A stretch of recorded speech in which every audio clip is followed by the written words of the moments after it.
these names of these ransomware gangs. Sometimes it's hard to know, is it a ransomware gang or is it some sort of Eurovision death metal group?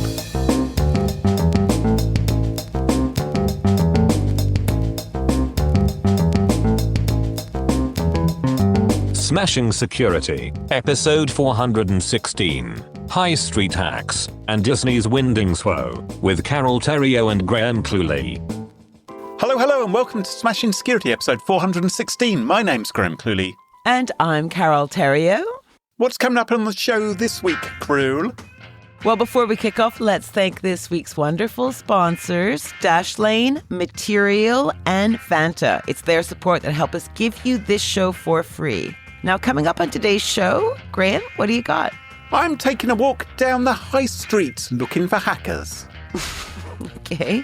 And I'm heading to Disney to find out what happens if you get terminated.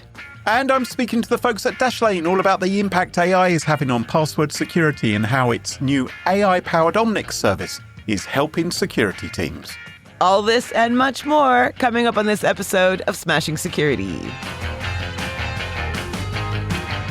Now, chums, I don't know if you've noticed, Cybersecurity Awareness Month has come early this year. Is it? Yeah, normally it's in October, but it turns out it's right now, Carole, at least for British retailers. Yeah. Because there's been a bit of a revelation that some of the country's most well-known stores have been hit by cybercriminals. Can I admit something? I have been doing this big art show thing, and I've literally read only the headlines and all this, and I know no details, so I'm so glad you're covering this. Well, maybe I will be able to shed some light on the latest developments here, because first up we had Marks and Spencer. Everyone loves Marks and Spencer. It's the place where your gran goes to buy her knickers.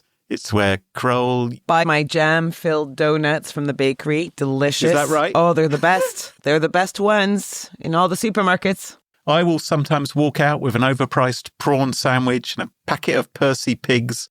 But they got hit by a cyber attack, and it has led to empty shelves in some of their stores. Now, Marks and Spencer, they're part of the British establishment, for goodness sake. Hackers can't attack them. It feels like an affront. It's like turning off the Archers on Radio 4.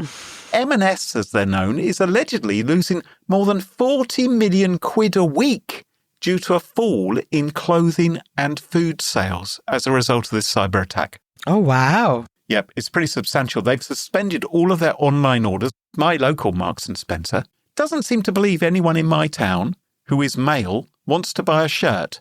They've got plenty of clothes for women. They have no male shirts. So if I want to buy a shirt from Marks and Spencer, I need to go to their website to order it. So they bring it in and say, oh, this is very unusual. We've got a man who'd like to walk around when he isn't bare-chested.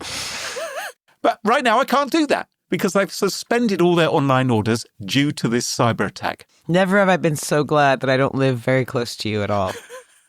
Worst of all, Marks and Spencer has been forced to suspend several of its rather popular meal deal offers due to this attack. Now, the company says it is working day and night to address this cyber attack. It's not looking great, to be honest. One insider says that M&S had no plan to deal with an attack of this nature. There are claims the staff resorted to using WhatsApp on their personal phones. They're sleeping in the offices. It's generally descended into something a bit like the Hunger Games. If you believe what Graham has read, yeah. Well, that's what the insiders... The insiders.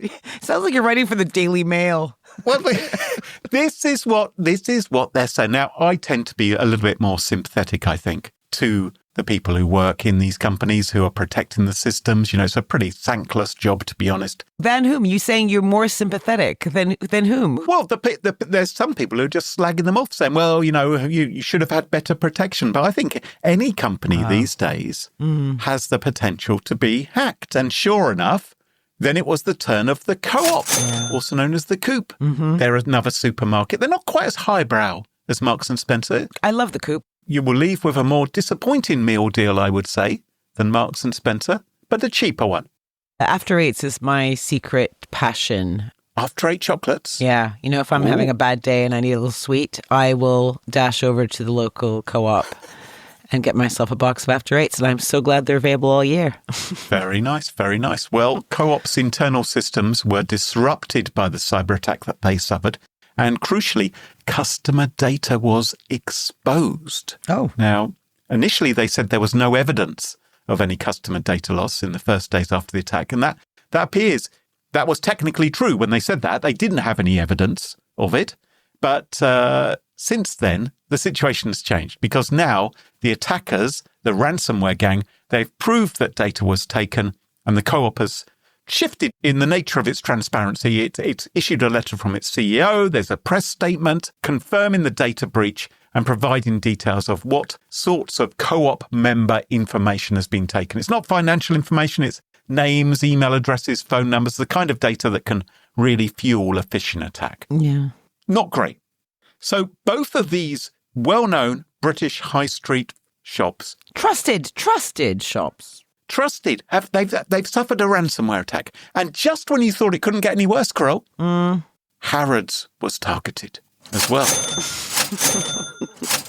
A not so loved British established company. You find them in Knightsbridge, London. It's like a gold-leafed temple. It's where oligarchs buy their caviar and £200 candles. Yeah, if you wanted an umbrella holder in the shape of a leopard with some diamante finish, that's where you would go. Right. Now, most of us, if we popped into Harrods, would probably leave with a sense of inferiority, I think. Well, they haven't said that they fell foul of ransomware, but they do say they suffered an incident which has resulted in them... that's posh for we're It's resulted in them restricting all internet access across its operations. No customer data at the moment appears to have leaked. So that's something. The billionaires who go there are going to be okay. But going back to this Marks and Spencer attack, there are reports about what actually happened, which I thought were worth sharing in case it could impact other people as well listening to the show. So the hackers apparently impersonated current employees of Marks and Spencer, and they rang up the company's internal IT help desk, asking them to reset passwords. And because of that, they were able to waltz straight into internal systems.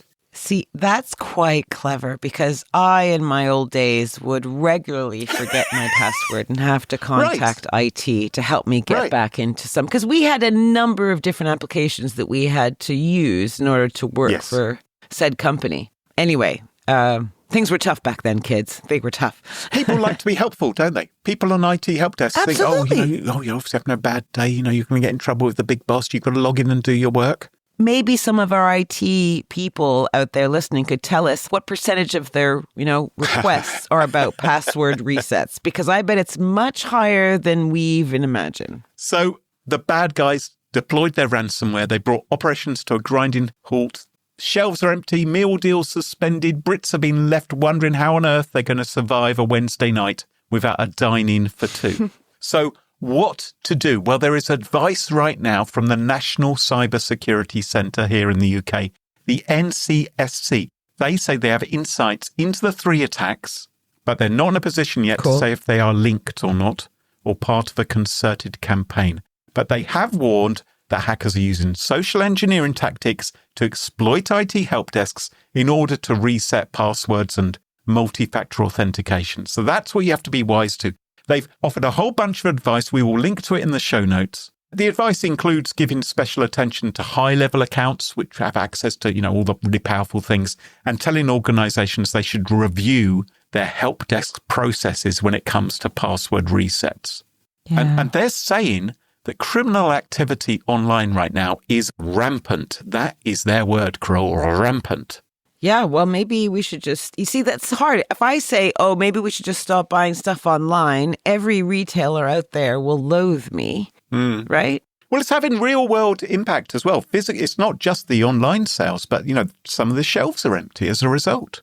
Yeah. So, which ransomware group is responsible for this?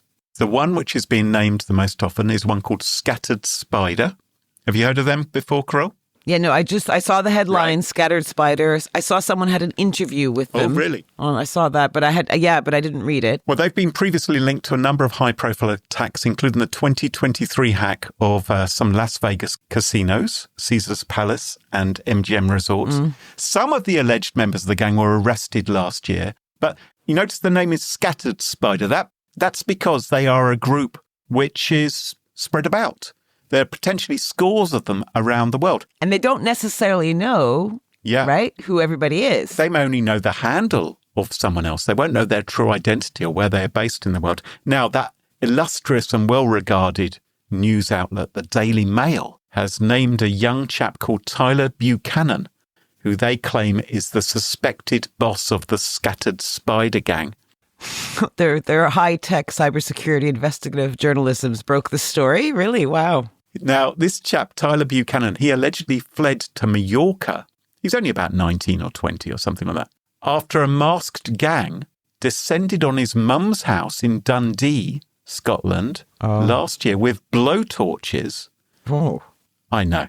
Demanding that he hand over passwords to his cryptocurrency accounts. Now, he's since been arrested out in Mallorca. He's been extradited at the end of last month to the United States to answer some cybercrime incidents over there, which they're investigating. Now, Carole, before I go, I mentioned Scattered Spider. And one thing which occurred to me is these names of these ransomware gangs. Sometimes it's hard to know, is it a ransomware gang or is it some sort of Eurovision death metal group? It's tricky, isn't it? Scattered Spider does sound like it could be some kind of heavy metal gang, couldn't it? Do you know, I haven't given it a lot of thought. You haven't? Graham. Well, no. Maybe now is the time to, Carole, because I'd like to introduce a very quick little game for you called Metal or Malware. Metal or Malware. I am going to name either a heavy metal group or a ransomware gang. You are to tell me, is it metal or malware? Are you ready to begin? All right. I am very ready. Let's go. Okay, let's begin. Mayhem. What is Mayhem? Is that a ransomware gang or a heavy metal group? It's a heavy metal group. Bing! Absolutely correct. They are Norway's most notorious black metal band, infamous for, it says here, murder, arson, and inventing corpse paint. Ugh, okay. All right, so you got one right. Phobos. Is that ransomware? Phobos, ransomware.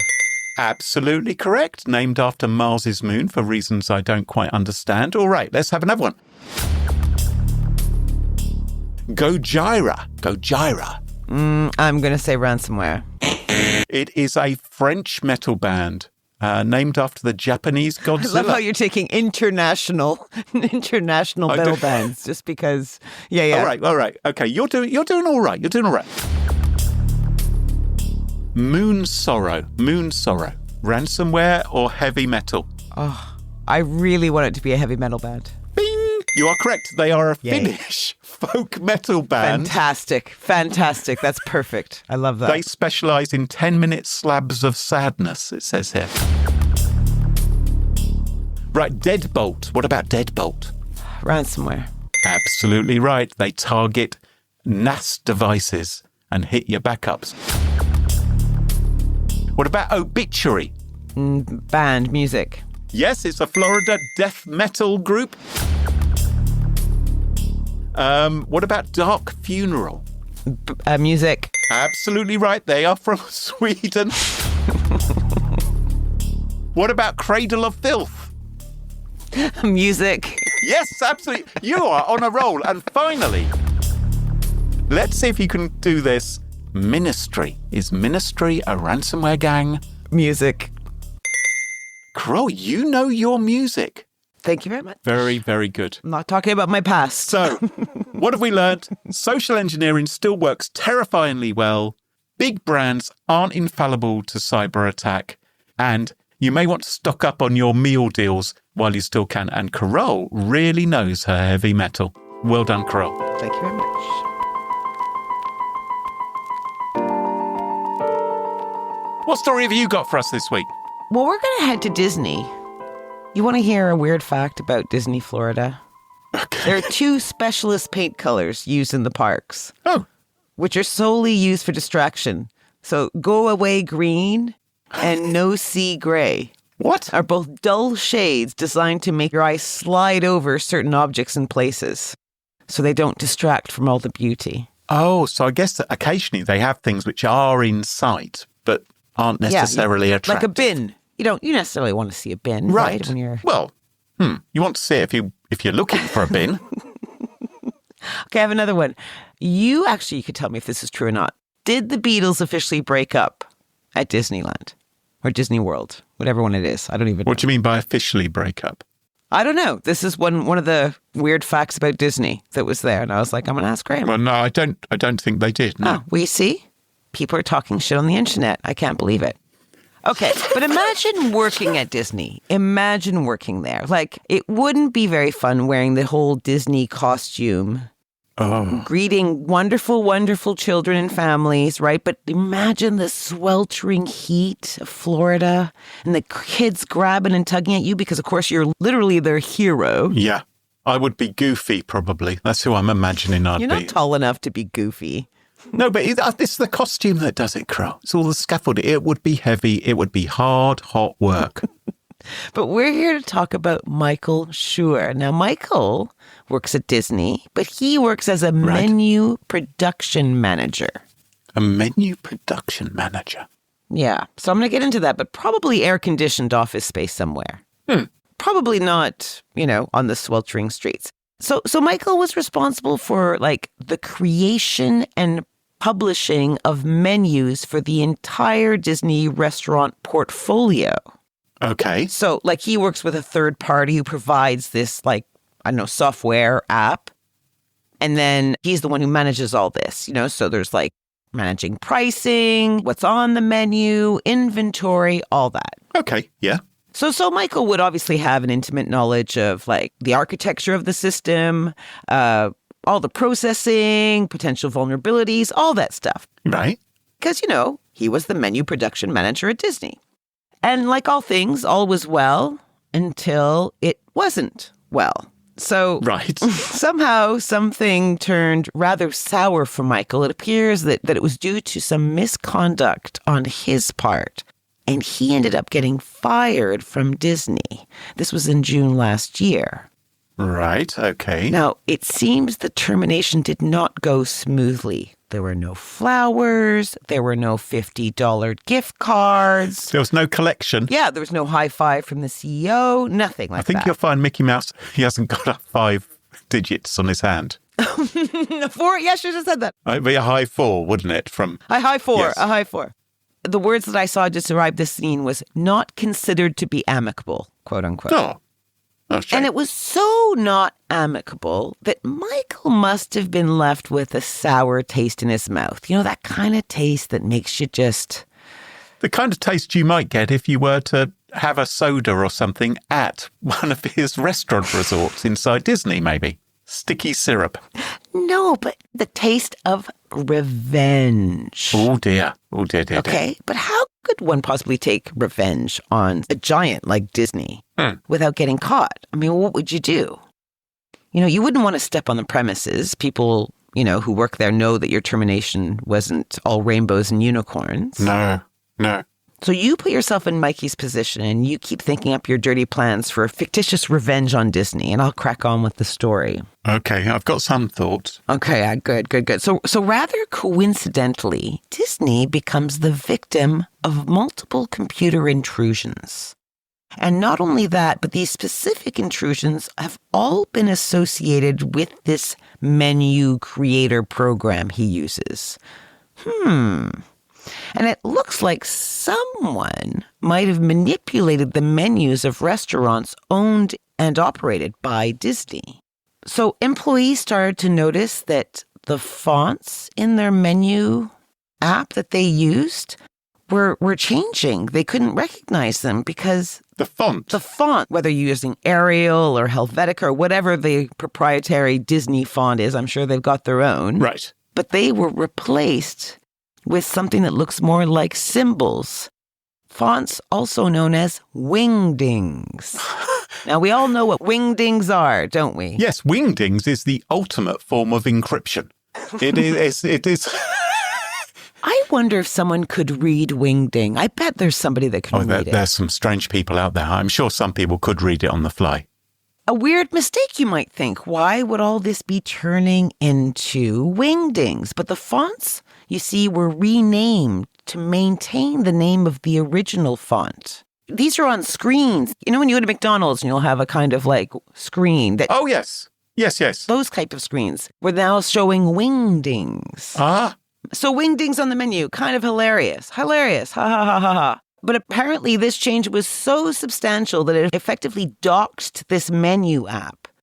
Because I guess they have a lot of menus, right? So Disney was forced to take this app offline while they reverted to backups to regain the ability to operate. And apparently this was offline for a week. Oh, dear. Disney also noticed something else around this time. They found that menus that were printed had alternate allergen information and price changes. So whoever was behind this little charade even added notations to menu items indicating that they were safe for people to eat, even if they had specific allergies. Oh. Which I don't need to tell you is not very cool. No, it's not very cool, is it, Carole? It's not. It wouldn't be very cool, for instance, to feed someone something which contained peanuts if they didn't like peanuts. No, we're not talking about... That could be very dangerous, Carole, couldn't it? That could be dangerous, couldn't it, Carole? It's not about like. It's not about like, Graham. It's about allergies. Because I think you did something like that to me once, didn't you, Carole? I'm going to carry on with my story, Graham. There was also a denial of service attack intended to prevent Disney employees from logging into their enterprise accounts. And this automated attack script made more than 100,000 incorrect login attempts in an effort to have accounts locked down. So this was a way for legitimate employees to log in remotely. But what he did was he bombarded it with so many dodgy attempts to log in. To lock out all these people's accounts. Everyone got locked out. Oh. Only 14 people got locked out. But it was an attempt. Okay, yeah. But And the last thing that I saw, which I thought was worth noting, is that there was wine regions being changed to areas associated with mass shootings and the addition of graphics including a swastika. So there's all this kind of, I don't know, gross graffiti going on. There's doxing, there's Wingdings, there's changing menus. And Disney are scratching their heads. Oh, who could be responsible? Okay, that's a lie. Of course they knew who it was. It was the guy who left in a really, really bad way. Yes. After getting in trouble. So 3 months after he was terminated, the FBI searched Michael's residence to look for evidence. He denied any involvement and said that Disney was attempting to frame him because they were worried about him and the conditions under which he was terminated. But agents report finding various virtual machines used to conduct the attacks and a doxing file containing personal information on 5 Disney employees and the mother of one of these workers. And according to the Register, this is where I got the story and you can read more about it there, Assure was able to attack the app in 3 ways. One, by using the administrative account, right, accessing it through a commercial VPN called Malware. yes. And 2, using a URL-based access mechanism that was made available to contractors. A third approach involved targeting SFTP servers maintained by the supplier to store the menu files, ready for printing or display on the screen. And during an initial intrusion, Michael gained administrative access on the SFTP server. So after he was locked out of the app, because Disney, when they noticed, they just locked down the app, right? They kind of said, yeah, go away. Yeah. He was able to use that server to alter the menus stored there. Crafty. So this ex-Disney World staffer was charged with breaking America's Computer Fraud and Abuse Act for accessing Disney's IT systems and aggravated identity theft. He has been found guilty of hacking into the company's computer system and changing all the stuff that he did. Earlier this week, he was sentenced to 3 years in prison. Ordered to forfeit his computer and pay something just shy of $700,000 US in restitution. Ouch. So I think you and I can agree that Michael did not handle this revenge very well. Not very well, no. No, his attacks were a bit dirty. He left a lot of fingerprints everywhere. He had motive coming out the yin-yang. It's quite criminal, in fact. Criminal. So there might be better ways to do this. Do you have any? So. Do you have any that you'd like to share? I've got a couple up my sleeve, Carole. So I'm imagining I was a former Disney employee who's a bit miffed because I've been booted out, right? The first and most obvious, although perhaps slightly unlikely to succeed, approach would be to set up a rival theme park next door, which I'd call something like Dursleyland, and try and get people to go there instead of Disneyland. Maybe I'll make it a little bit cheaper. I don't know what kind of rides I'd have at Dursleyland, but that, and also, of course, I'd have to buy the land. To be honest, it would be quite an endeavour to do that. I really hope that at Dursleyland you could have your big face, like a big papier-mâché of your face, and you have to open up your mouth and then we go inside. That sounds terrifying, but also rather brilliant. So that's one idea I've got, but that sounds like quite a lot of effort. The other idea I have is, all these Disney mascots that people dress up in, which they're going around. I'm thinking, what happens to them? What happens to them after a while? And I'm thinking, wouldn't it be great if retired Disney mascots set up an OnlyFans account? In their outfits. I'm thinking I could buy some second-hand and then create an OnlyFans account and show these favourite Disney characters from years past in compromising positions which could do damage to their brand. And they wouldn't be able to recognise that it was me dressed up in them. Yeah, I think we should go to ads right now. I think we should go to ads right now. Okay. Yep.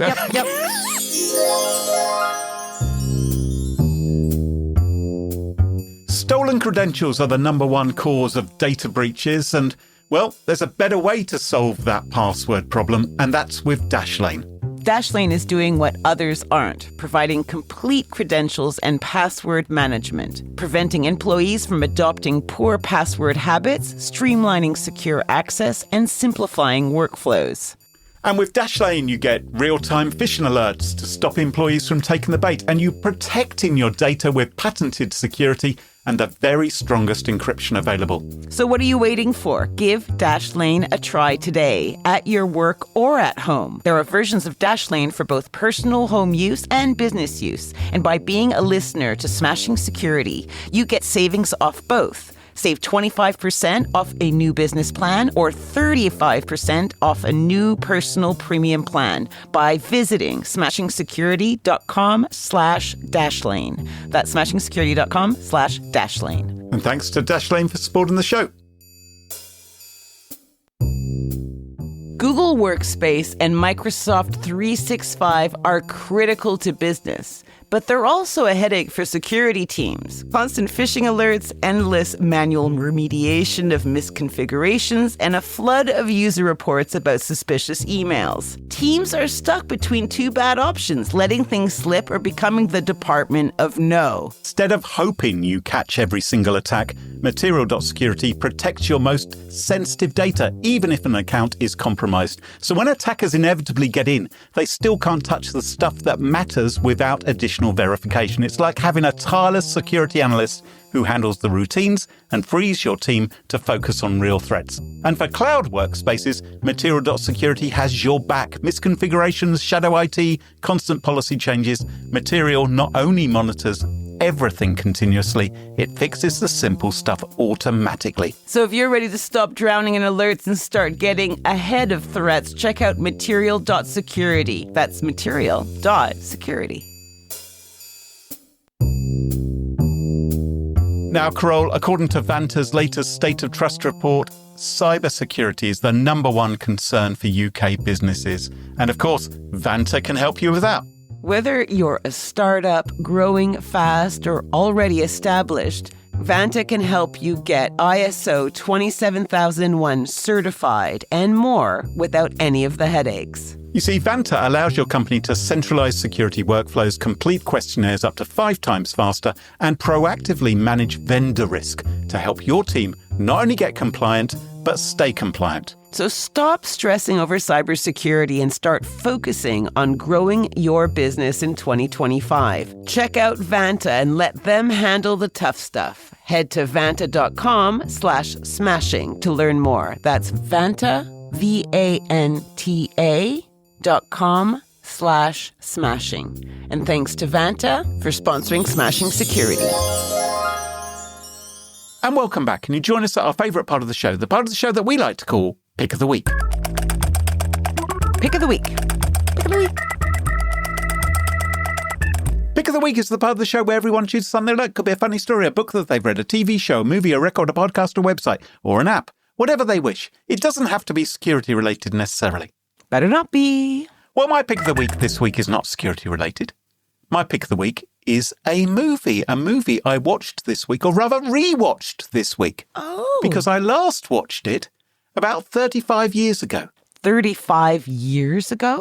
Yes, about that. And I was watching Laura Kuenssberg on the TV over the weekend, and she had a little interview with this actor, a man who I believe is quite close to your heart, Carole. Oh. And it reminded me of this movie. The man she was speaking to was none other than Jeff Goldblum. Oh, yeah. He is a charismatic fella.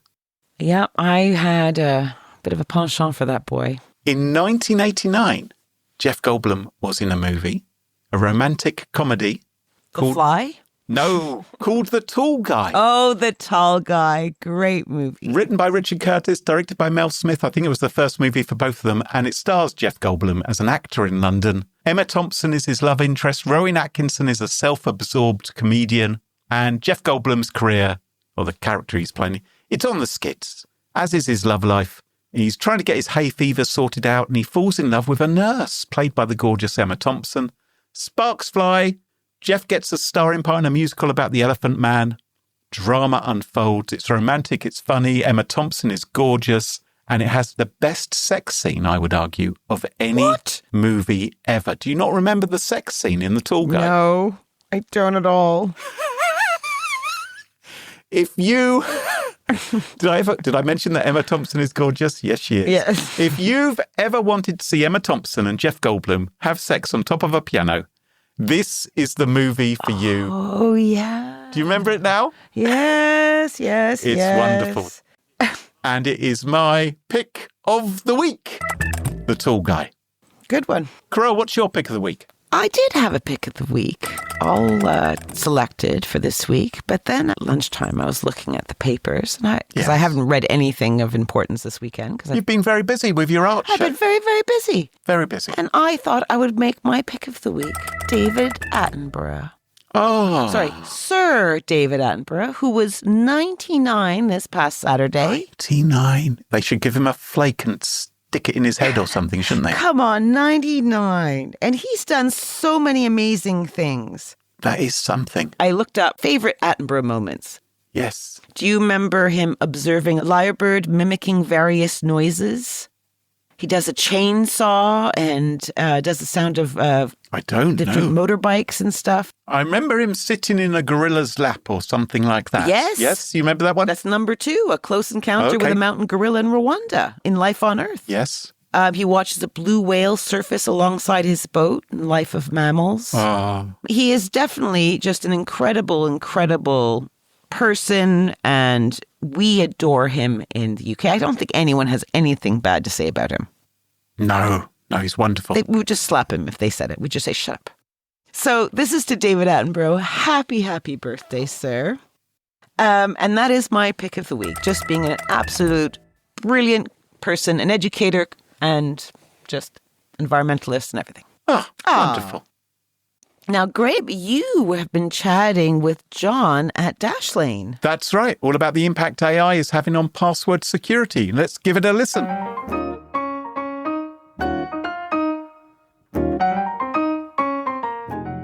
So, Smashing Security listeners, this week's episode of the podcast is sponsored by the experts at Dashlane. Now, as I'm sure most of our listeners know, Dashlane is a long-established security firm that provides everything you need to manage your credentials and passwords. And I am delighted to be joined today by Jon Cho, a Senior Vice President at Dashlane, who can tell us more about what they are seeing out there. Jon, welcome to the show.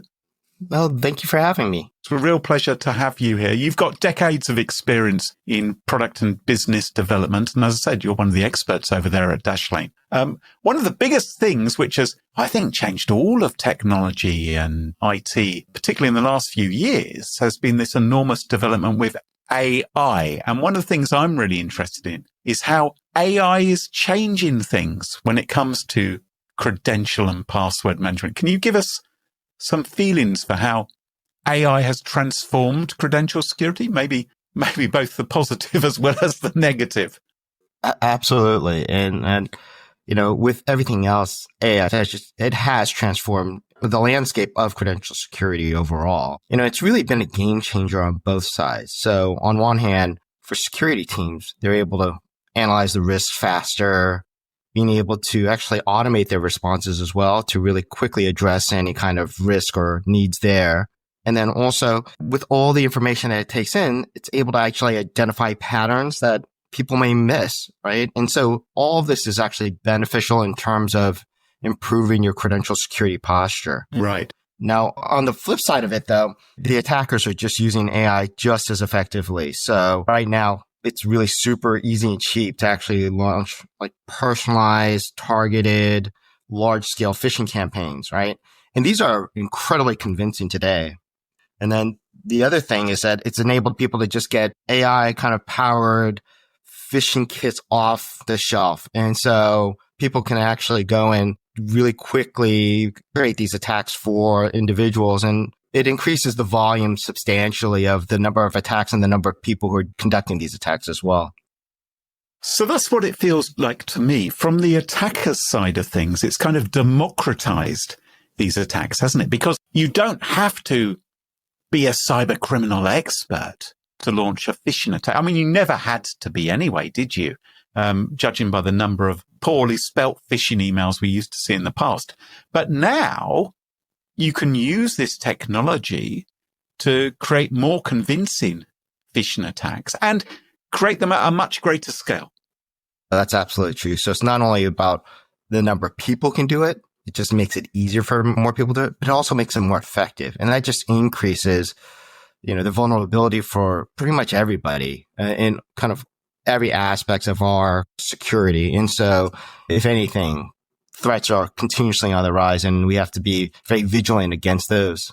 Okay. So one of the things that is of interest to me is you speak about how AI can make phishing more effective. How is it more effective? What are they learning more about the victims or what could trick a victim? That's 100% correct. So just being able to get more data points, they can actually better target individuals. So using things like deepfake, generative content, but also knowing what company, maybe even some meetings that you may be in when you're traveling, or even mimicking your CEO's voice, being able to do kind of voice phishing attacks as well. And so all these things become more targeted, become much more real. And that really creates a more convincing kind of attack for these individuals. It's almost like a new breed of phishing attack, isn't it? 100%. And, it's kind of dubbed in some areas of phishing 2.0 because it's just much more subtle and it can be actually very personalized, and you can have individuals, like I said, understand the context, but also the tone, using specific jargon. And it just makes everything much more believable to the potential user. Because I think a lot of people think of phishing, for instance, they kind of think, it's been around for 20, 30 odd years. How can that still be a threat? But it really is a significant problem to this day, isn't it? Yes, absolutely. And it continues to be one of the top successful attack vectors for bad actors overall. So if anything, it's just continued to become more sophisticated. You eliminate issues such as bad grammar or weird formatting towards of images or the things that are just obvious. And I suppose as well, it's removed the language barrier, not only the spelling, but you could launch a phishing. I mean, for instance, I don't speak Italian. Mm-hmm.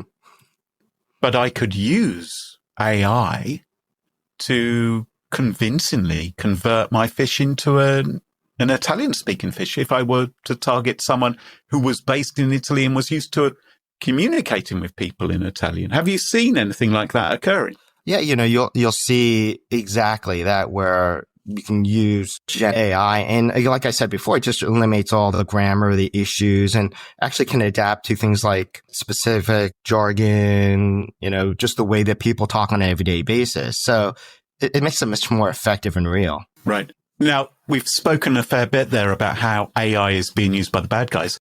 Earlier, you described that AI is also being used for security as well, and you mentioned how AI can detect patterns. Could you elaborate a little bit more around that and how that can actually help better protect organizations from attack?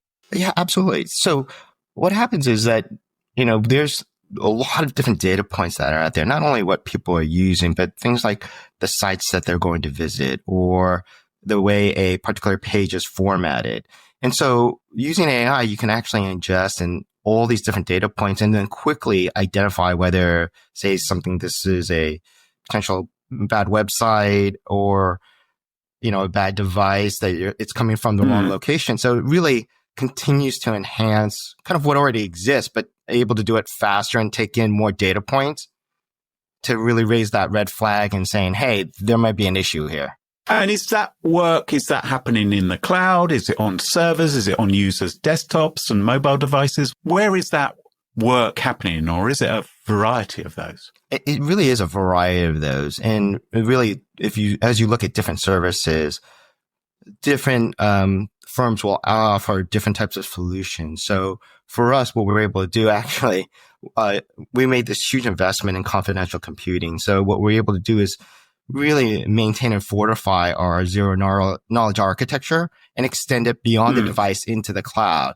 And so what we're able to do is, with a number of our services, take a bunch of this data and then process it and identify potential issues that, companies or users may have, right? And so you're leveraging AI to do, a bunch of that work today. Okay, so it sounds like some really cool things are going on at Dashlane in terms of protecting organizations. And I've heard, and this is pretty hot off the press, that Dashlane's just introduced something called Omnix that, can you describe to me what this Omnix thing is, how it's different and how it's going to help organizations? So Omnix is a new platform offering that we have. And really, when we look at it, if you take a step back, what we want to do is actually provide services that actually protect the entirety of the company. So every single user. And Omnix really provides a solution to that. So we start with the first module, which is password management, which is where we got our start. But what we did is we introduced this new component called credential protection. And really what it does is it enables organizations to actually provide visibility to the credential risk, not for those individuals only using the password manager, but across every single user in the organization as well. Right. And so with this, what we call credential risk detection, what we're able to do is collect information, actually identify when somebody's actually logging into a site and actually provide reports to the IT admin or the security personnel and saying, hey, you have these risks. The second bit of it, though, which is just as important, is really, all right, now that I know this information, what do I do about it? And so we actually use this capability really to automate responses, to prompt the user to actually change their password, and really trying to reduce the time frame from when you actually see an issue to when a user actually is prompted to correct that issue as well.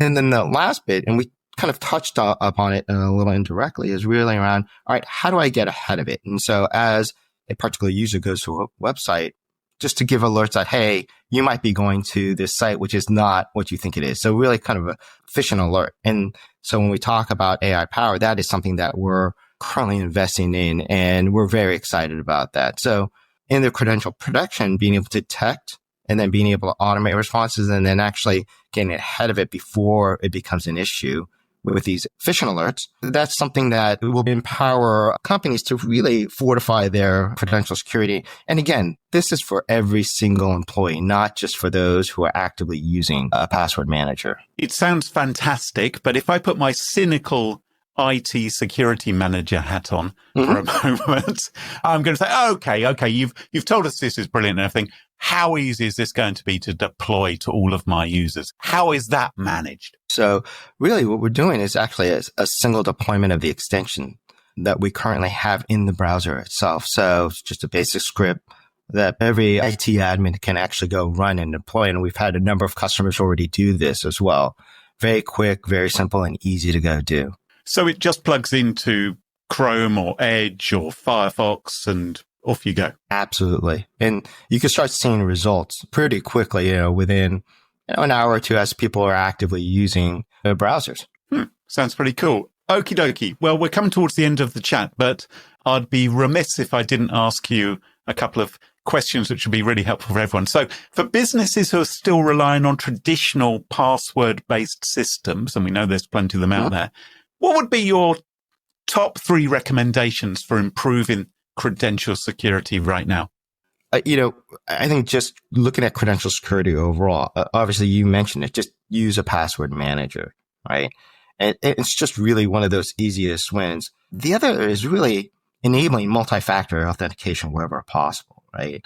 And then always being vigilant to actually check messages or the sites that you're going into before you enter your credentials. But I think really augmenting all of this with continuous training, develop the right kind of mindset and behaviors to be always vigilant against those type of potential bad actors and bad activities as well. And is there anything you should be saying to your employees? They are kind of paramount to remaining vigilant, and I think there's kind of a natural tension here because every single employee is looking to be productive, to get their work done. And they're looking for the tools to do it and to really remove friction in all of their kind of day-to-day work. And so with that, though, kind of security is kind of at the other hand, because a lot of times there's a lot of kind of conditions or things that they need to do in order to do it. And so I think there's a kind of healthy balance and understanding of being vigilant while you're still trying to get your job done. So if something seems weird to you, if something feels weird to you, then just take the extra couple seconds or minute to just check it out to make sure that you're protected and there's nothing fishy going on there. Well, that's great advice. Now, on Smashing Security, as listeners know, we talk about credential security so often. It absolutely appears to be the number one thing which leads to data breaches and security problems and the bad guys getting in. So it really is important to deal with this. And we can offer something quite exclusive to Smashing Security listeners. All they have to do is visit smashingsecurity.com/dashlane to take advantage of some fabulous offers. You can save 35% on a Dashlane Premium Personal Plan or 25% on a Business Protection Plan if you take it out before August the 1st. You can't say fairer than that. Very generous indeed. What an offer. smashingsecurity.com/dashlane, DASHLANE. So make sure to go and check it out now, whether you are a personal user or a business. And Jon Cho, thank you so much for joining us on Smashing Security today. It's been terrific having you here and sharing your expertise. Thanks very much. Thank you very much, Graham. I very much appreciate the opportunity to chat with you today. It's been good fun. Cheers, Jon. Cool. Good stuff. Well, that just about wraps up the show for this week. You can find Smashing Security on Blue Sky, unlike Twitter, which wouldn't let us have a G. And to ensure you never miss another episode, follow Smashing Security in your favourite podcast app, such as Apple Podcasts, Spotify, and Pocket Casts. And massive shout out to our episode sponsors, Dashlane, Vanta, and Material. And of course, to our wonderful Patreon community. It's their support that helps us give you this show for free. For episode show notes, sponsorship info, guest lists, and the entire back catalog of more than 415 episodes, check out smashingsecurity.com. Until next time, cheerio, bye-bye. Bye.